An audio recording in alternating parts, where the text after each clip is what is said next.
Samagon. Seperti biasa, bagaimana kabar kalian di minggu ini? Semoga semuanya baik-baik saja ya. Nah, tentu saja di minggu ini One Piece libur ya, dikarenakan 3 pekan ke depan kita tidak akan mendapatkan spoilernya. Namun tenang saja, Tamagon sudah menyiapkan beberapa teori menarik yang akan menemani kalian di beberapa minggu ke depan ini. So, kali ini kita akan membahas tentang Vinsmoke Sanji yang akan mendapatkan calon lawan kuat di kemudian hari, yakni Saints Jupiter. Mereka berdua disinyalir akan bertemu di akhir perang nanti, dan ini juga ada hubungannya dengan lautan All Blue yang diimpikan oleh Sanji selama ini. All Blue terkait dengan Jupiter, jadi sebab itulah mereka berdua sangat amat cocok nanti akan bertarung bersama. Jadi bagaimanakah lengkapnya kita akan bahas dalam video kita kali ini. Namun seperti biasa, Tamagon butuh support kalian dengan like video ini dan juga berkomentar mengenai pembahasan Tamagon terkait dengan Sanji yang akan berhadapan dengan Saints Jupiter pada perang puncak nanti. Jika sudah, terima kasih banyak dan bersiaplah nakama. Tarik jangkar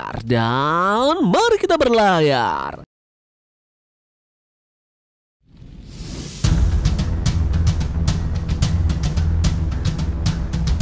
Membicarakan tentang sosok yang akan menjadi lawan duel dari kru bajak laut topi jerami di perang puncak nanti selalu menarik untuk membicarakan siapakah calon lawan terakhir yang akan dihadapi oleh trio monster saat ini, yakni Luffy, Zoro, dan juga Sanji. Terdapat beberapa musuh yang sudah mulai tercium siapakah yang akan menjadi lawan mereka nanti. Nah, kali ini kita akan coba mengulik tentang bagaimana jika Saints Jupiter lah yang akan menjadi calon lawan kuat dari Vinsmoke Sanji di kemudian harinya.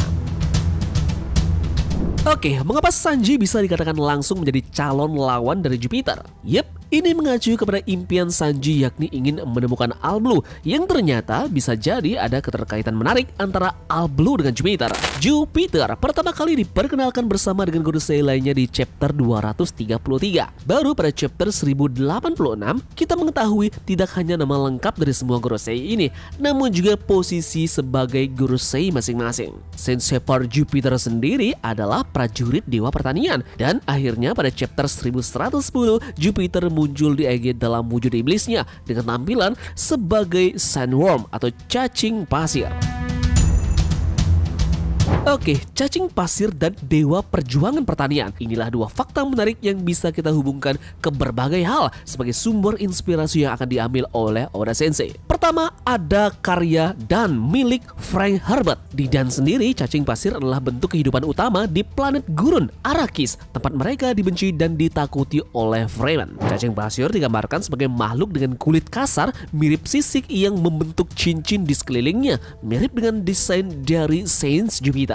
Hubungan lain antara Sandworm dan juga Jupiter adalah status mereka sebagai dewa di dunia mereka masing-masing. Cacing pasir dipuja sebagai perwujudan fisik dari dewa Fremen yang menciptakan alam semesta, sedangkan Jupiter sendiri sebagai salah satu anggota Gorosei sekaligus seorang naga langit yang menerima perlakuan yang sama sebagai layaknya dewa. Tapi cacing pasir bukan satu-satunya bagian dari Dan yang tampaknya terkait dengan Jupiter. Dalam novel pertama muncul Lead Kines, seorang ahli ekologi yang digambarkan sebagai pria tinggi kurus dengan rambut berpasir, kumis, dan juga janggut. Nah, orang ini sangat mirip dengan penampilan manusia dari Saints Jupiter di One Piece. Lead Kines sebagai ahli planet atau ekologi adalah seorang ahli botani yang mengawasi penanaman ladang di gurun untuk membawa air ke Arrakis. Yap, hal ini pun mungkin mencerminkan peran dari Saints Jupiter sebagai dewa perjuang pertanian karena kedua aktivis ini terlibat di pemeliharaan tanaman.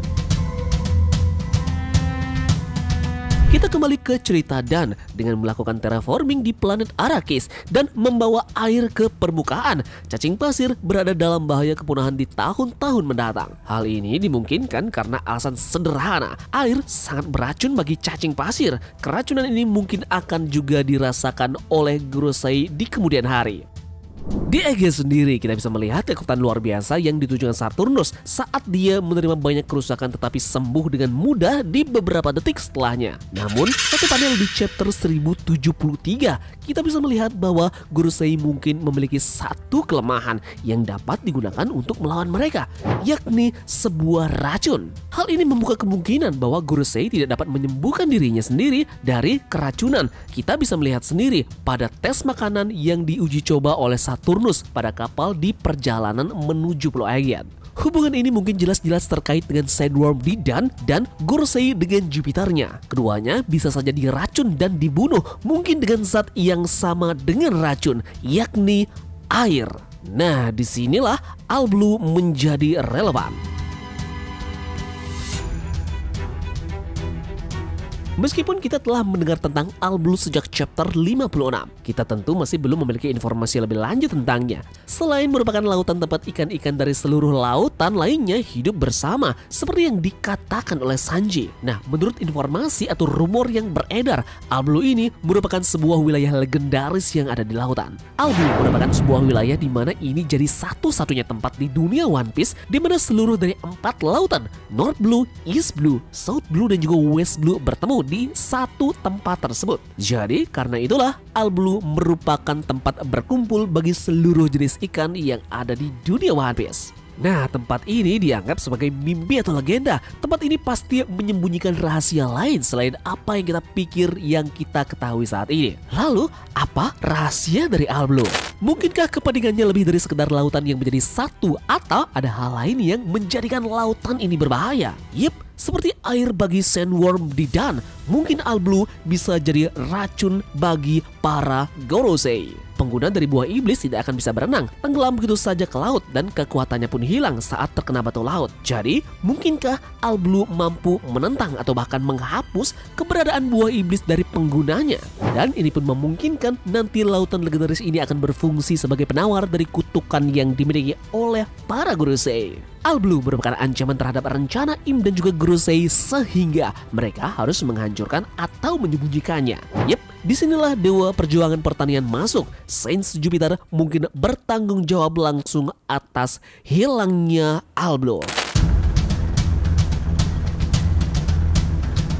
Seperti Light Kines yang ada dalam alur cerita Dani yang berencana mengubah ekosistem dunia Arrakis menjadi planet hijau. Yep, Jupiter menggunakan ilmunya sebagai dewa pejuang pertanian untuk mengubah dunia One Piece dan menghapus Alblue dari peta dunia. Fakta yang perlu kalian ketahui adalah dari seluruh anggota Gorosei, Jupiter sepertinya memiliki pengetahuan lebih banyak tentang buah iblis dibandingkan dengan yang lain. Seperti yang kita lihat pada chapter 1037 atau 1044.